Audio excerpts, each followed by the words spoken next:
nombre es Juan Antonio Segura León.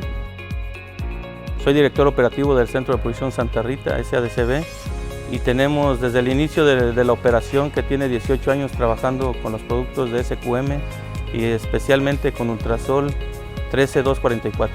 En el Centro de Producción Santa Rita contamos con 8 invernaderos de 50,000 metros cuadrados cada uno, dando un total de 40 hectáreas en total. Los productos que tenemos es tomate, la variedad que tenemos son 15 hectáreas de Campari, 12.5 de Piccolo, 2.5 hectáreas de tomate Cima y 10 hectáreas de tomate Medley. Nuestro principal mercado es Estados Unidos, Canadá y también actualmente Japón.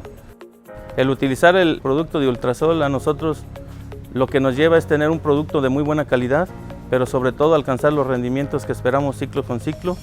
Y como les mencionaba, es un mercado altamente competitivo que nos permite esa calidad que busca el mercado de exportación. Digamos, metabólicamente hablando, participa en lo que es la síntesis de proteínas,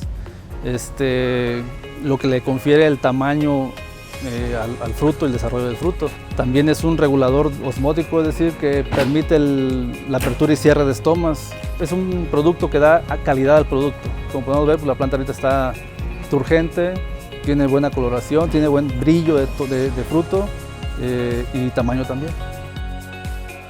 En realidad nosotros utilizamos SQM por ser un producto de alta calidad en comparación con otro tipo de productos. Nos han dado buen resultado en lo cualitativo y cuantitativamente lo que es el cultivo y porque tienen un excelente servicio. En realidad la empresa SQM ha estado muy al pendiente de los beneficios que requerimos nosotros de su producto. Eso nos da hincapié a que podamos tener la certeza de que estamos haciendo muy bien las cosas en conjunto con SQM.